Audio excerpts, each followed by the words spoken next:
Good morning to everyone, and thank you for joining us here for our second webinar in the Animals and Emergencies web series. My name is Josh Hori, and I am the Community Relations Coordinator here at the Saskatchewan SPCA.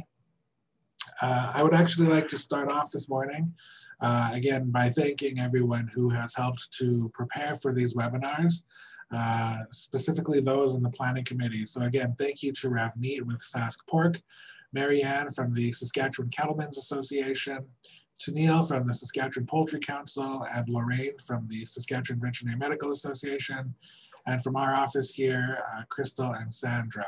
So big thanks to everybody for their help. We are going to allow for questions during Ray's presentation. We encourage you to either pop your question into the chat or use the question and answer box. Ray is going to take questions throughout his presentation. So if something comes to mind, feel free to ask as we're moving along. But of course, we will have a few minutes at the end for any questions that come up as well. So as I mentioned a bit earlier, Ray's presentation is going to be, and it's entitled, "It Takes the Community to Respond to an Emergency." And we will hear a little bit more about that. And again, our speaker today is Ray Unrau, and Ray started his work life in EMS in 1982, and he became a paramedic in 1987. He transitioned to the Saskatoon Fire Department in 1993 as a firefighter, but he moved into the department's training division in 1999 to instruct the technical rescue program. In 2002, Ray took the job as the Director of Emergency Planning for the City of Saskatoon. And in 2016, Ray accepted a position with the province of Saskatchewan and is currently working as the Director for Client Services and Preparedness. The most important fact about Ray is that he is dedicated to his family, and he has been known to enjoy or endure the creative pedicure and hairstyling sessions applied to him by his two granddaughters. Ray, I might need to enlist their services because I've got a wild mop going on here too. But again, thanks for joining us, Ray, and I'll turn it over to you. Thank you very much, Josh. This is a brave new world, and I'm not used to these webinars just yet, but you've made me feel very comfortable, so I appreciate what you guys do. I definitely did plug into Lorraine's yesterday, and I was very impressed with how seamlessly it went. So thank you for the opportunity, and I appreciate for those folks that have jumped in. As Josh said, we will be scanning the chats to see any questions that come up. For anybody that's ever seen me present in public, for me to be locked in a chair is like the ninth circle of hell. Like I like to walk around when I talk. So if all of a sudden I get up and all you see is legs, it's just because old habits die hard. So I'll try not to do that. But as I said, questions are really important. So Josh is going to scan the chat. So if I can't answer a question or I'll defer it, I'll definitely let you know. But I'm looking forward to your comments. The title is not exactly the most engaging title. We all know that it takes a community to respond to an emergency. And I think when you look at your emergency plans, you'd say, yeah, I've already got that baked in. But I think one of the issues that we come across is that when we're doing emergency planning and we're creating those plans, we tend to take the approach that an emergency plan is like playing pool. If we do X, if we line up the cue ball and we hit it in a certain way, we can expect certain actions. And we know what that may be true for some of the smaller types of emergencies, that may be true for some of the more predictable things that aren't as complex. But as we know, communities are systems of systems. And if you're trying to kind of get that level of specificity in your emergency plan, then really what you're doing is you're building something that becomes so complex that it's going to be very, very difficult to either utilize.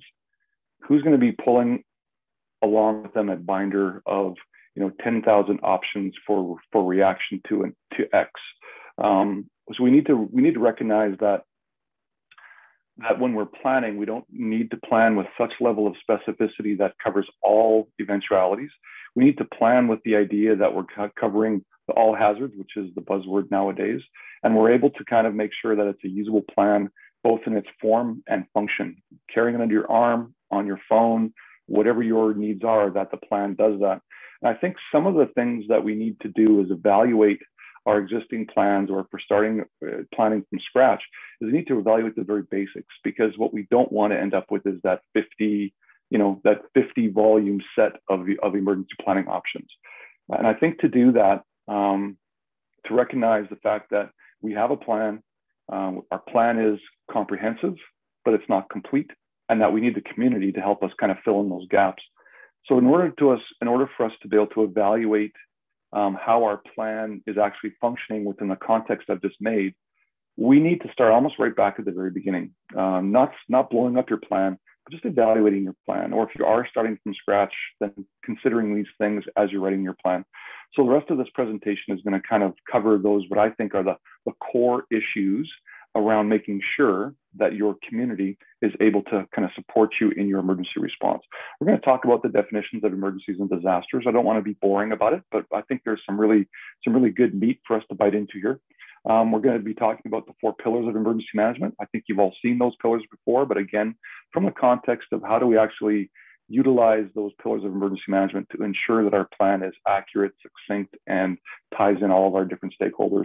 And then we'll talk about the 4 levels of response. And those levels of response are not just Saskatchewan specific, but there's almost an international standard of a level of response. Europe uses it, the US uses it, Australia, New Zealand do what the States do, and we do what the States do. So we're talking a good portion of the folks that we would look at having similar issues as us follow this 4 levels of response. And I think we've probably all seen them before, but we're going to spend some time talking about them today, again, just to make sure that we have our plans, we have them, the respect of the community engagement baked into our plans. One of the metaphors that's been kind of co-opted by emergency management is the concept of swans, black swans in particular. The idea of the black swan came from a financial researcher. His name was Nassim Taleb, and he wrote a book, Black Swan, the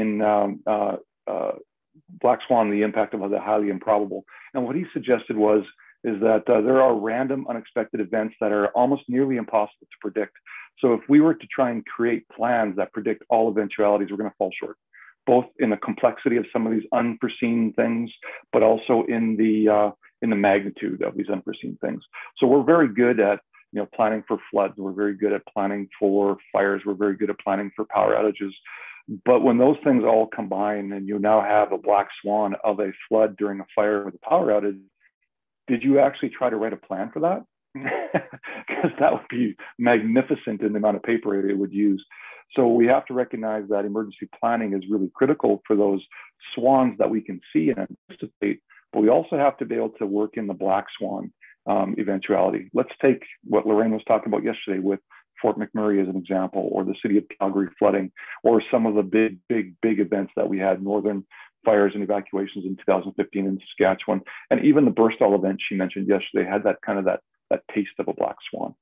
So we want to recognize that when we're talking emergency management, we're planning for the things that we can anticipate, but we're also planning on, we need to have a framework that we can't anticipate and just don't seem realistic. So to get there, we need to go back and make sure that we're actually planning for the right things. If we're not planning for the right things, then our plans aren't going to be as accurate or as valid as what they could be. So let's just talk about the definitions for a second. Definitions of an emergency. An emergency and a disaster are very different. And if you think about the past president, everything was a disaster. Everything was to that maximum apocalyptic level, whether it was a hairstyle, whether it was whatever, everything seems to be becoming a disaster. But there's a very specific and a very important distinction between emergencies and disasters. So if we think about a disaster as an event that requires prompt coordination, you look around to, well, let's just follow the flow chart for a second. So an emergency would possibly occur in a community or in an area. The people identifying that has occurred would call 911. The 911 call would get routed to the PSAP, the Public Safety Answering Point. The dispatcher there would say, "What's your emergency? Police, fire, or EMS." And the appropriate resources would be dispatched. And that's fantastic. 95% of the time, what you see on the screen can solve the issue that initiated the call, can solve the emergency. That's what your tax dollars pay right there. So when you're thinking about what type of equipment is in a fire truck or what type of equipment is in a police car and ambulance, that's based on the 95th percentile of emergencies in the province of Saskatchewan or anywhere else you're talking about.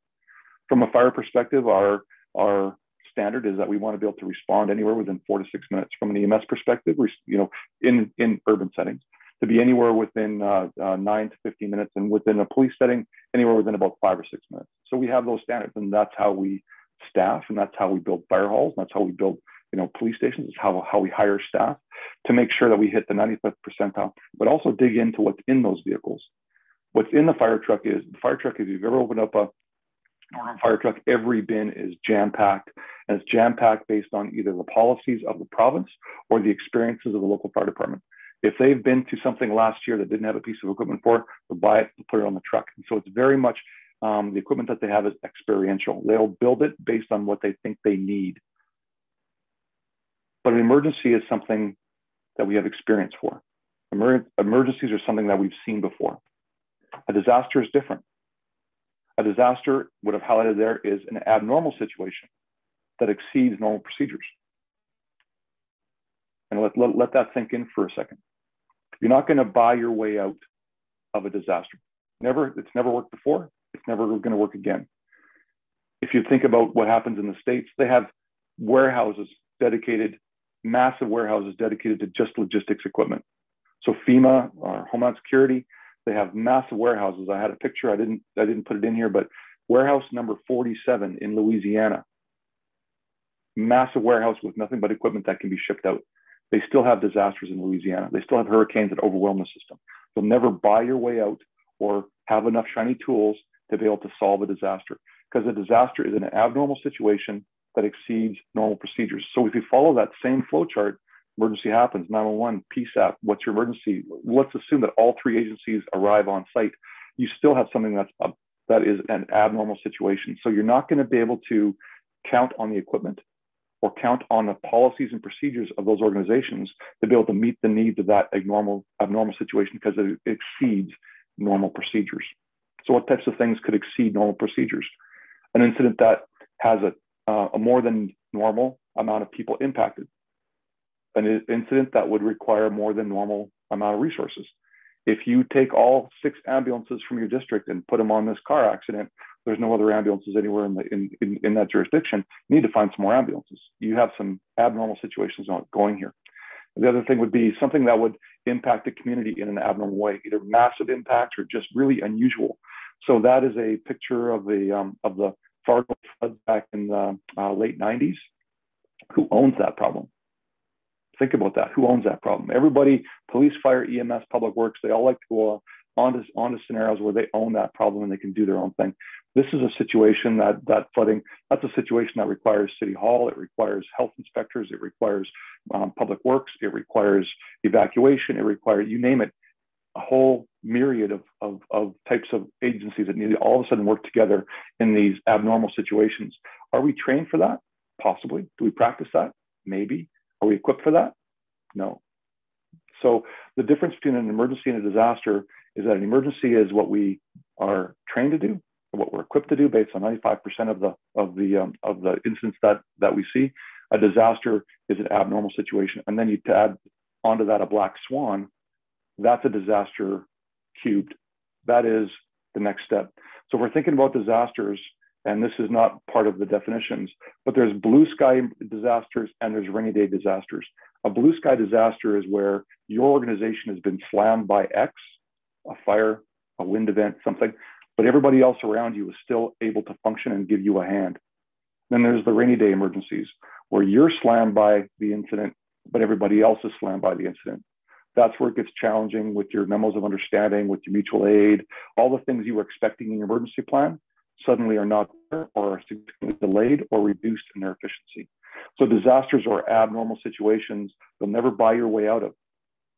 So what should happen?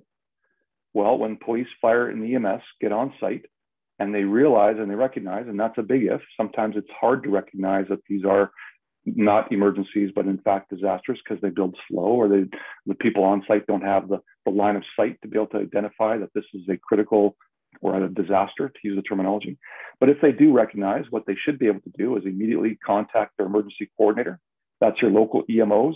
The local EMOs would then have options in terms of their escalation points to either activate their operations team virtually or physically.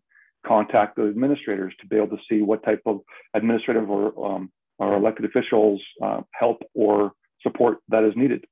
Make sure that they contact public safety, our agency, through 911 or through a different mechanism. And we're not going to go into that last piece there because that's more operational. But what I want to really focus on in this particular flow chart is that piece. We don't have a really strong vision, every jurisdiction, a standardized vision of when police, fire, and EMS recognize these things. So I would challenge anybody that's involved in emergency planning, either directly at a municipal level or as specialists, as you know, in animal care, to connect with your local EMO and figure out what is the trigger point for moving from an emergency to a disaster. What is that trigger point when these organizations, police, fire, and EMS, will actually activate that next level of support? Because they're not equipped to deal with disasters, and they're certainly not equipped to deal with black swans. So we need to really ask ourselves, are our police, fire, and EMS able to understand what to do next, how to do it? How do you get a hold in a small town? How does the RCMP know who the EMO coordinator is in a small town? If they do, great. Do they have them on speed dial? If not, maybe they should. Same thing with fire guys. A lot of times fire guys don't know who their EMO coordinator is or don't have an off-duty number for that person. And they don't have trigger points to be able to say, yeah, I need to call my EMO person. This isn't necessarily the black swan yet, but it could become a black swan. And that's a really important thing. So you need to have your plan in order to engage your community. This is one of the most critical pieces that I would challenge you on. What are your trigger points? What are your escalation points? What do you do when it isn't quite serious, but you think it's going to become serious? You've got to do something. Now, let me make it even more complicated. What happens if, I'm not sure if you can read that on my screen, it's quite clear. What happens if police, fire, and EMS weren't the first agencies? What happens if it's SPCA or a school or public works? Do they know how to contact the emergency coordinator?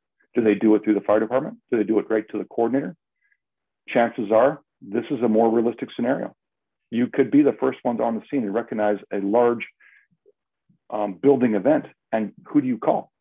It's one thing to activate your emergency plans and start pulling all these pieces together, but can you do it effectively if there's other things going on and you haven't engaged the community? And then what do you do if you aren't the only agencies on the scene? If police, fire, and EMS are on the scene and you come in as extra responders.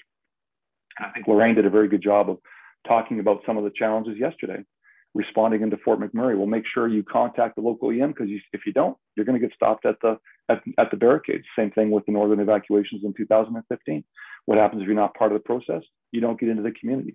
So we need to make sure that these organizations that are not police, fire, and EMS, are not part of the government family, so to speak, are also connected in, and so they can escalate and they can operate effectively within the official framework of response. So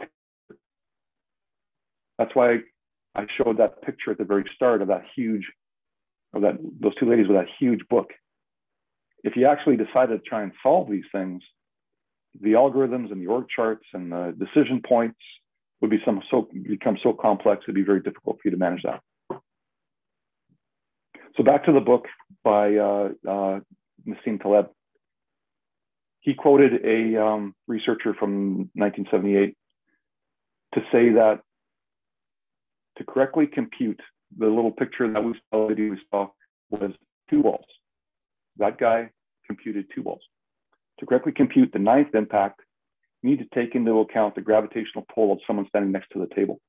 To compute the 56th impact, every single elementary particle in the universe needs to be present in your assumptions. So if you're going to try to make a pool shot with 56 caroms, you would have to be able to measure the impact of every single elementary particle in the universe. Now, obviously, we're not doing that, but we're working within systems of systems. And for us to write a plan in isolation or just with our planning group that aspires to be able to take all those secondary impacts and those secondary outcomes, or have a scenario that is a little bit different, a fire and a flood, or a flood and a wind event, or a power outage and a fire, to have all those nuances becomes almost impossible for one organization to effectively plan, because that other organization you were counting on might do something completely different. or that other organization you've got a really tight relationship, you know what? Josh is on vacation that day, and you are always going to be calling Josh, and Josh isn't there, and you get Ray, and Ray doesn't know what the plan is. So all these things really make plans important, but they make plans, you need a community, not just a plan. So the last definition. So what exactly is emergency management? Do people think emergency management is a magic closet where you open it up? Battalions upon battalions of fire, police, EMS, flood workers, all of a sudden just magically appear and start responding? No, exactly the opposite. We don't have access in our emergency management and the Saskatchewan Public Safety Agency to unlimited resources. If there was a northern evacuation and a southern evacuation at the same time, we would be stretched. We don't have unlimited resources. What we have is the ability, with everybody planning correctly, to be able to analyze, plan, make decisions in order to use the resources that we have. I need you to think of a disaster in one different way. A disaster is a task-rich, resource-poor environment. Task-rich, resource-poor environment that after about, well, whatever the time frame is, sometimes it's hours, sometimes it's days, all of a sudden, that's going to flip. So when you first get on scene, you've got so much to do, no resources, and you get on the radio and say, send everything you got. And after 2 or 3 days, we'll say in the Fort McMurray issue or the Calgary floods, all of a sudden, everybody and their dog, that was a pun intended, I was waiting to use that for this group, everybody and their dog shows up, and now what you have is unlimited amount of resources, you don't know what to do with them. And you start kind of just making busy work. So emergency management is built on the premise that your emergency plans are comprehensive, but not over aspirational, and that they build in the idea, the concept that you need to work with a community. And who is that community? That community is your local fire department, your local police department, or the RCMP, local EMS. You need to be able to work definitely with a local EMO. If you're not connected in with your local EMO, I'm going to be one of the very few things that I'll be very, very confident in saying. If you're not connected in your local EMO, if you don't know that person on a first name basis, if you don't know what their local emergency plan is, you're doing it wrong. And I'll be very clear on that, because your emergency plans are very comprehensive and they're very perfect for what it is you need to do, but you need someone to bring you a truck. You need a road access to get that truck to where you're going. You need a place to land that truck. All those things that you're counting on should be working through your local EMO, because I think Lorraine said it. Unfortunately, my video doesn't work, but Lorraine talks about all that convergent volunteer business. That's just human nature. Expect convergent volunteers. And the thing about convergent volunteers is they're all going to require resources. And so and I've got a video, and maybe Josh, what I'll do is I'll send the video off to you as well, so that when you distribute this slide deck or whatever, maybe you can give it to them as well. But the idea of convergent volunteers is if you have pockets of people doing good work, you have pockets of people chewing up resources. If you need pallets of water and these volunteers are doing good work, but they're taking water, they don't know that 2 blocks over, there's actually a different thing going on, and that maybe that they need water there because it's a life safety issue. So you start to get this resource competition. If everybody works with their local EMO and shares their information about what they need, and that's baked into your plan, then the ability for the local EMO, provincial EMO, and eventually even the federal EMO to start intelligently, ethically, efficiently allocating resources. Is that going to say you get what you want all the time? Absolutely not. You would be put in a queue, and when your resources or when your needs are the top priority, you go to the top. You may not be the top priority to start with, or you may be. It depends on the situation.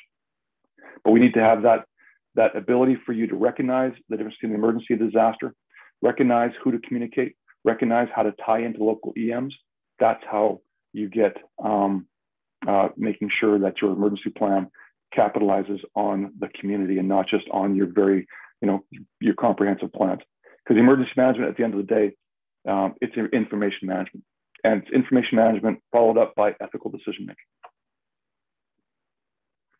So let's break down how emergency management goes. And if there's any questions, Josh, are we missing any questions or are we still going? Okay.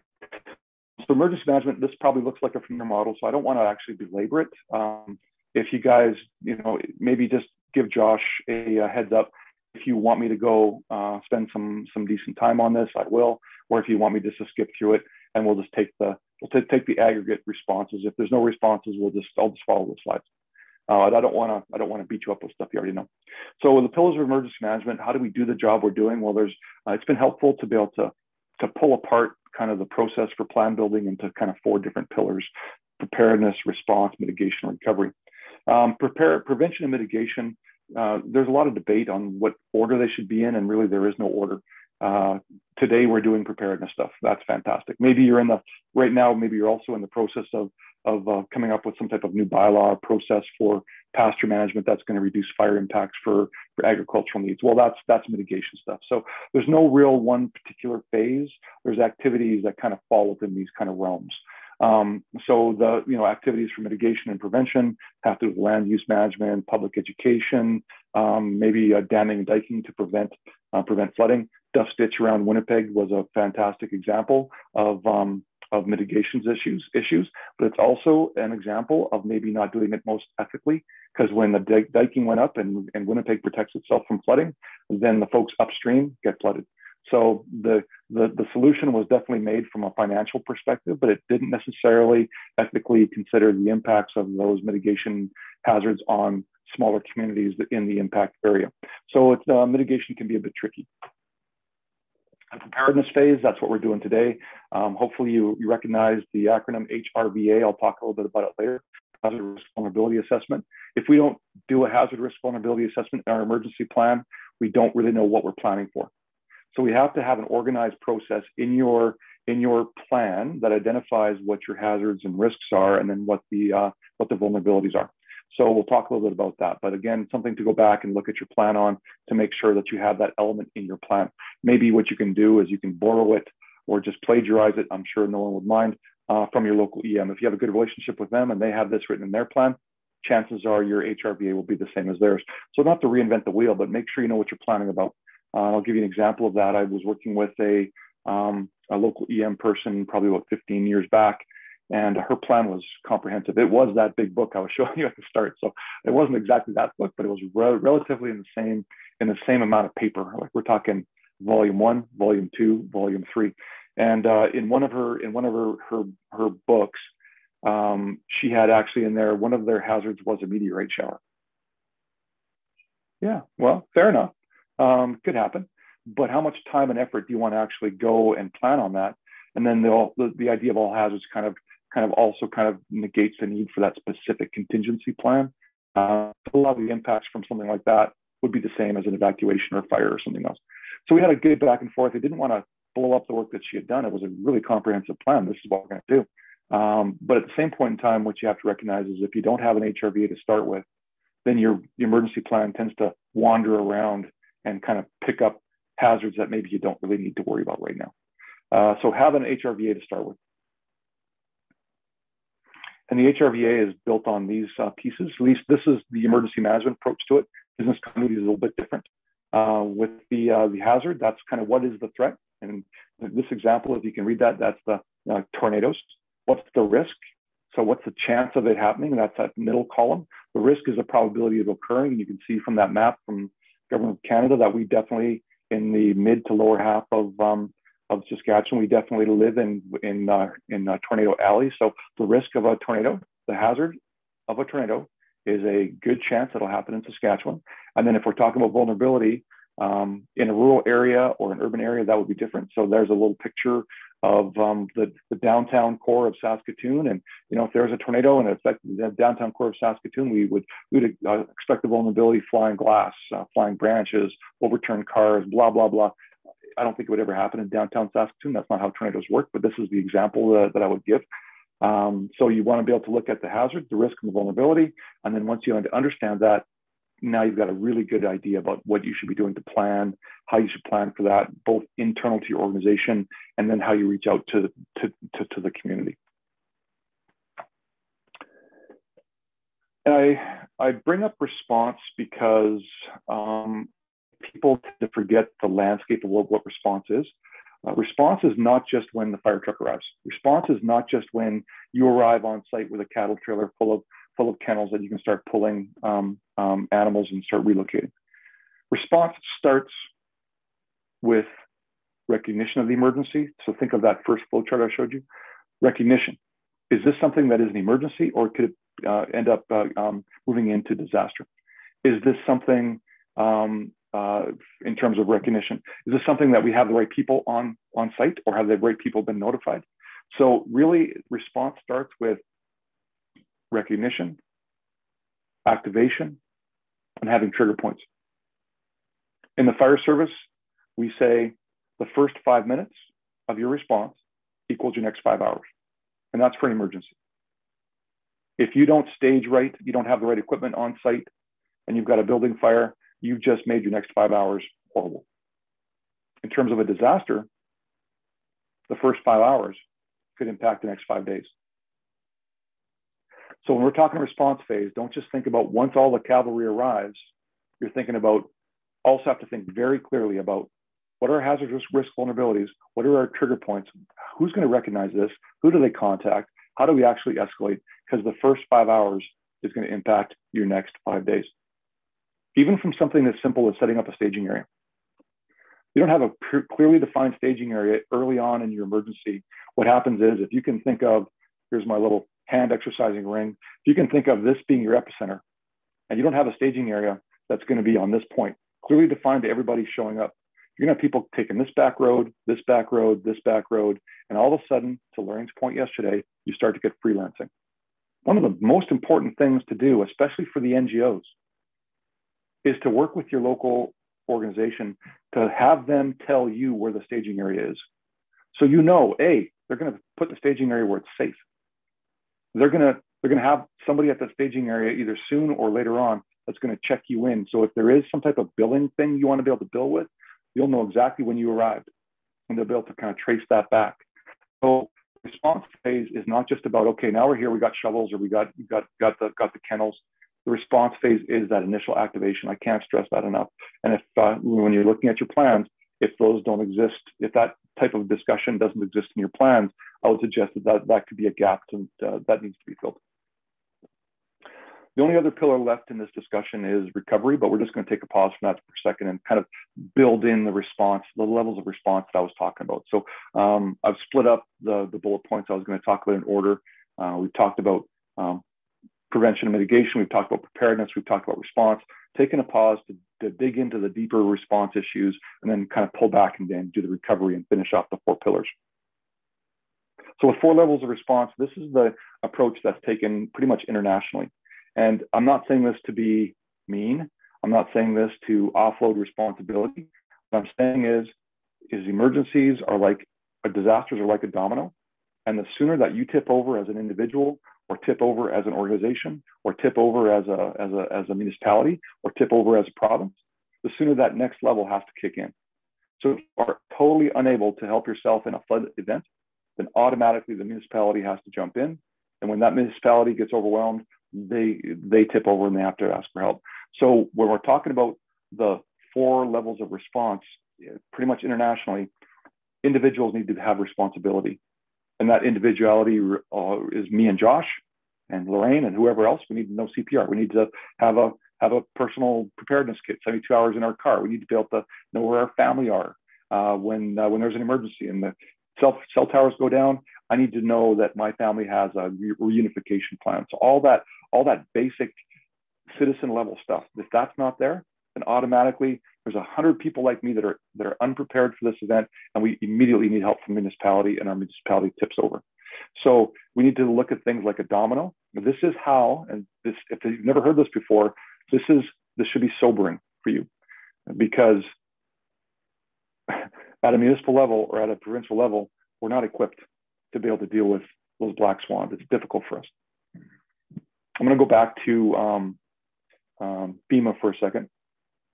I'll remember Hurricane Katrina. I forget the year that was, but Hurricane Katrina was the biggest hurricane to come through New Orleans or in that area since I think the 60s or 70s. And they were being very clear. And it was the first time that I was ever aware where elected officials would use the term, if you don't leave, you're going to die. The clarity of the communications was startling. They gave lots of pre-warning, but that's planning without the community. There's people that didn't have the money to leave. There was people that didn't have the means to leave. There was lots of folks in that New Orleans area that just couldn't leave. So that's planning without involving the community. And so when everyone had left and evacuated, then the folks that were left had to do something. And they ended up going to the Superdome, I think it's called, or it was called the Superdome, the big football stadium in New Orleans. The evacuation, everyone left that could leave until the National Guard rolled back into frame and were parked in front of the Superdome to help the people that evacuated themselves to the Superdome. From the time that they left to the time that they came back was 72 hours on the button. I'm hoping that 72 hours means something to you, because that's the message we give every year. People have to have a 72 hours worth of supplies. Have a preparedness kit that is about 72 hours. Whether you're a single person, whether you're married with kids, whether you have a business, that 72 hours for a black swan or a disaster should be your raison d'etre. That's your compass point. Some people say 5 days. 72 hours is more attainable. Water, batteries, whatever it is your personal situation means. If you're a pet owner, that's why the work I was helping Lorraine with that I was so excited about with the SPCA is preparing pet owners to deal with their own issues. Because back to Hurricane Katrina, why is that 72 hours so important? The media lost their mind. The people in the Superdome lost their mind. People are used to looking at the world as an emergency. When I flip the switch, if the power isn't on, it's going to come on within a little bit of time. If I call 911, fire's going to get here in 4 minutes. Ambulance is going to get here within 15 minutes. So someone's going to get here within 6 minutes. People look at the world as an emergency, but they don't look at the world as a disaster. In a disaster, first response is going to be about 72 hours. So when we're talking about individual responsibility, that is really, really important. Especially when you consider that you've been calling Sask Power to get the gosh darn power back on because I've got to watch the next installment on Netflix or Amazon Prime or whatever. That isn't part of the priorities. That's going to be extremely disruptive for you. And I'm just using that as a kind of a flippant way to say, your issues are your issues, but unless they actually, as an individual or as an organization, unless they ring the bell in this order, in these 9 priorities, what's the top priority? Life and health and safety of responders, saving lives of the community, reducing suffering. Certainly we could add pets into that. And so when saving lives, obviously people first, and then everything else on top of that. Public health, protecting government infrastructure, that's number 5. Protecting property, protecting the environment, reducing economic and social loss, and efficient ethical recovery. This is just basic, the framework that all emergency managers and all systems are built in.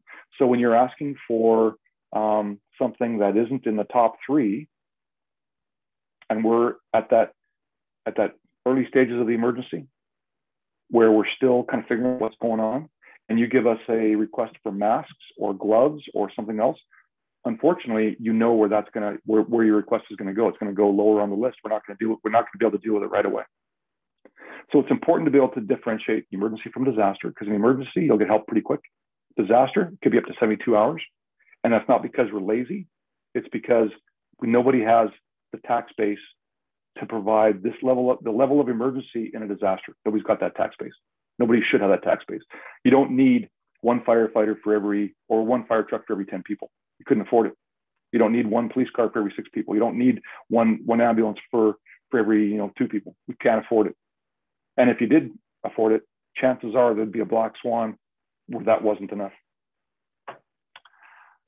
So the responsibilities for individuals are, making sure that you've got your family preparedness, your family reunification plan, all those types of things, but also from a business perspective. So if you are a livestock producer, or if you are in the ag business and you have an organization, then do you have a business continuity plan? So there needs to be a certain level of planning that either both both the private as well as the organizational response. And then when it comes to municipal response, well, municipalities, they've got the fire trucks, they've got the police cars, they've got EMS, they've got those things. They have hospitals within their jurisdictions that they can help keep roads open and help solve. So there's a components of municipal response, but then there's also, in a municipal response, there's also all those volunteers that Lorraine and I have been talking about. You expect volunteers. So, you've got that task rich, resource poor, and all of a sudden 500 volunteers show up and it flips around. Well, now you've got to feed 500 volunteers. You've got to have a place for them to safely, stay. So the logistics around volunteering can be quite difficult to actually provide those logistics in the early stages of an emergency. So, it wouldn't be a bad idea to, as organizations that would rely on local municipalities to provide that level of logistics, it wouldn't be a bad idea to tie in with those folks right now. If your organization is planning on responding, what does your initial footprint look like? 3 pickup trucks and 6 people, 3/4 ton with a gooseneck trailer. What's your typical rollout? Maybe communicate that with a local responder so that they can be prepared and say, well, if I call X, that's going to be 15 people I have to get sandwiches for, or whatever, right? So start tying in so that they can understand and start anticipating the amount of volunteer coordination that's going to have to be there. From a provincial response, if you think back to the slide I was talking about, we're all about information management. This is critical. So the provincial response, yes, we have some capacity. Yes, we definitely do manage the SAS powers and the SAS tells, and we have some of that tactical stuff. But when it comes to additional manpower or fire or police, we're pretty limited there. So what's important to do is for us to create this system where municipalities, local EMs, First Nations, small communities, larger communities like Saskatoon or Moose Jaw or Yorkton, where they have a way to be able to summarize their information. And so I'm going to try and hopefully you can see this. I'll use a little laser pointer. So we've introduced a system called the 401. So this is an assessment form. This assessment form, the expectation of our provincial EOC is that the local municipalities fill out their assessment forms, fill out their 401s and submit their 401s. Now we hope that those 401s include NGOs. What are the needs from the SPCA? What are the needs from the different organizations that are responding to these animal emergencies, and have those needs as well included into the 401 package, so that there's just something beyond the scope of a local municipality to be able to provide, that can get kind of offloaded up to the province. Again, that whole domino tipping. If you can't handle it, we'll try to do it for you. So if we can have everybody, and people are buying into it, we're training this, it's working very successfully, but I'm bringing it to you folks to let you know how important it is for a community to help you with emergency response, not just you guys by yourselves. You guys need to get your ability to summarize what your impacts are, summarize what you need quickly and succinctly, get that information into the local EMO, get the local EMO part of the provincial EOC cycle, so we can start to say, oh, this community needs more gooseneck trailers because of this ag need, or this companion need, or this livestock need, something. So if we understand that and it comes to us in a timely fashion as part of our operational cycle, then we'll be much more efficient in how we actually allocate the resources that we have. I'm going to skip that one. That's part of the deck. If you do have... I'm just going to pop in with a question here. If people wanted to see those forms, where could they access them? I will send them to you, Josh, and then maybe you can distribute them. And now Sure. These are not, I want to be very clear, these are not forms for them to fill out. These are forms for their local EMs to fill out, but it would be good information for them to have. So what we don't want to do is we don't want to have NGOs submitting stuff directly to the EOC. We want to be able to collect information in a pyramid. The local organizations report to the EM reports to the provincial EOC, and then we help provide solutions. But I'll provide you that form. Great, thank you. Well, it's also important to be able to tie in, if you do have a business continuity plan, fantastic, then the top kind of chart should look familiar. And what we're doing right now as a result of the pandemic is we're recognizing the fact we've had a gap between the continuity community and the EM community, where the continuity community, so it takes a community to respond, so that's my team. The continuity community understands that if they don't have this particular aspect of their business up and running within 24 hours, that they're going to have life safety impacts or they're going to have property impacts, and they can speak in those languages. But that information is not flowing over to the emergency management side. And the pandemic or fires or floods are managed through the emergency management side. If we can marry those two worlds, and all of a sudden in the provincial EOC have a 401 assessment form come across our desk that says, if you don't give us X within 24 hours, we're going to lose 500 head of cattle. And I think we can maybe do that in some degrees, but if you can actually say we have a priority 5 or priority 4 or priority 3, and you can start standardizing that language, you can imagine the amount of requests coming through the provincial EOC that cuts through the chatter. The people at the EOC can say, oh my gosh, this request is a level 5 with life safety impacts, top of the stack, let's solve that first. Now, if you have it, if you're in the middle of an emergency, pretty much everything looks like a level 5. That's why this has to be planned ahead of time. So business continuity and marrying the business continuity plan with the emergency management plan becomes a very effective tool for making sure that your priorities are understood by either the municipality or the government of Saskatchewan, so we can ethically respond to you quickly. How many times have we had after action reports? Well, we didn't know it was that serious, or we would have sent them something to you. We need to be able to recognize that part of the responsibility of us understanding what there is to be priorities are the clarity of the summaries that we're getting into the provincial EOC. We'll probably drop the ball, in other ways, but this would be a huge help for us to be able to make decisions quickly. So those are the 4 levels of response. One more slide to go. So if you've been holding on to your questions, I appreciate that. If I've been talking too fast, I apologize, but I think that Josh is doing a screen recording and he can probably give you the video at 0.25 speed. So you might be able to understand a little bit better then. So the recovery phase, and I think it's useful to carve this out and have it stand alone for a second. So, we diverged off into the 4 levels and we were talking about the pillars, and that's all well and good. But I really want to recognize the fact that when you have an emergency response or you have a disaster response, we're so used to police, fire, and EMS kind of being the forefront. But you know what the best saying I've ever heard in my 39 years, almost 40 years of emergency response, best saying I said, and I would leave it with this group, is it takes fire to save the citizen. It takes public works to save fire. It takes a community to respond to an emergency. So you cannot rely on uniformed services, even though we love to stand in front of the media and take all the credit. It takes a community to respond to an emergency. And even more so, it takes a community to recover.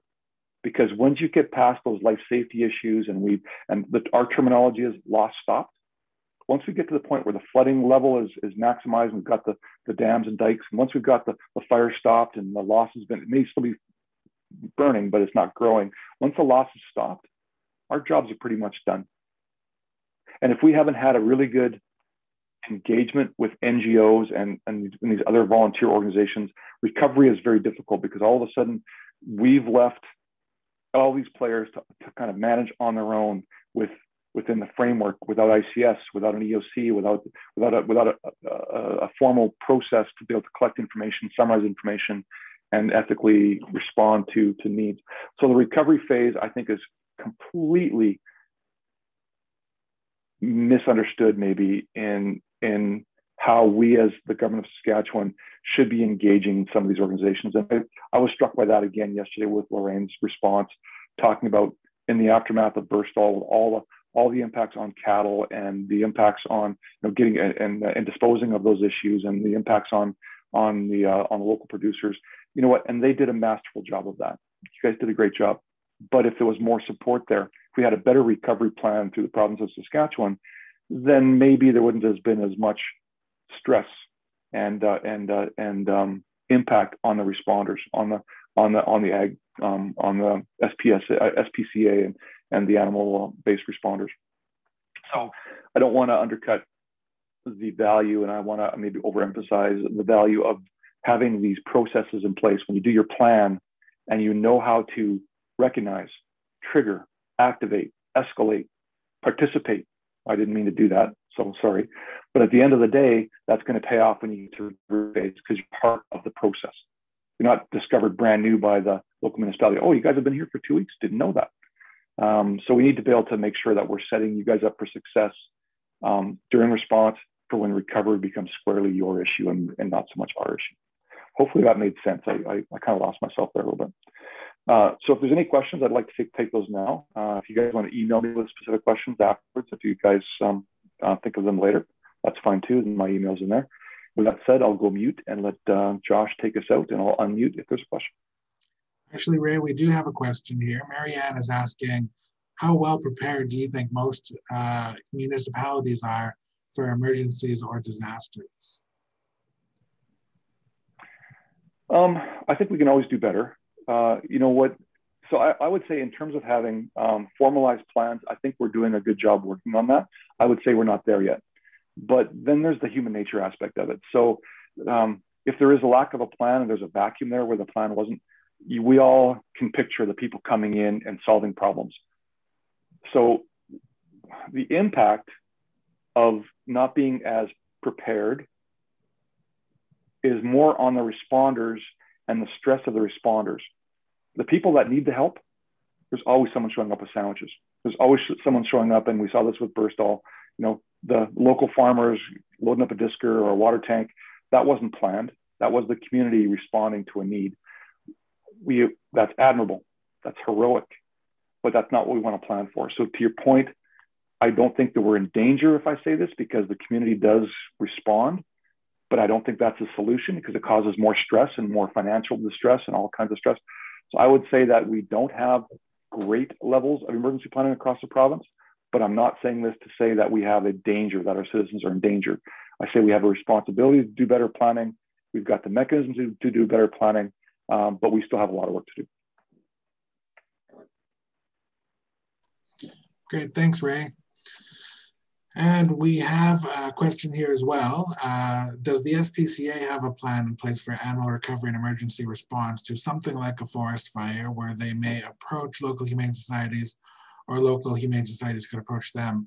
And actually, we are in the process. We have an emergency planning committee here at the Saskatchewan SPCA, and they're in the process of developing a generic form and generic plan that could hopefully be utilized by some of our local societies should they come across, you know, a situation where there's a disaster and emergency in place. And once that information is prepared and ready to be distributed, we will certainly do that too, and get those out to the folks in our community. So that actually looks like all of the questions that we do have. And again, Ray, that was a fantastic presentation. Definitely a lot of food for thought. I think sometimes a lot of us think, well, an emergency can't happen to me, but you know, the reality is it can, and it might, and we should be prepared. So again, stressing the 72 hours, that's something that I've written down. I've heard numerous times, but you put it in a different perspective, especially with the reference to Hurricane Katrina and everything like that. So again, be prepared for an emergency. It can happen. 72 hours is what's recommended. We do have forms on our website, if you go to the saskspca.ca, that you could share, again, with members of your community on how to prepare for an emergency, including an information sheet for your pets. People can fill those out, explaining a little bit of information about their pet, posted in a highly visible location. We also have details on how to create an emergency kit for your pet. Again, visit our website, SaskSPCA, under programs, emergency planning. You can find that information, and we can go from there. Jesse, I see your question too about how someone can get involved with the Saskatchewan SPCA and their plan. If you send an email to josh@saskspca.ca, I can pass your information along to the committee. But again, thank you, Ray. Thank you, everybody, for joining us.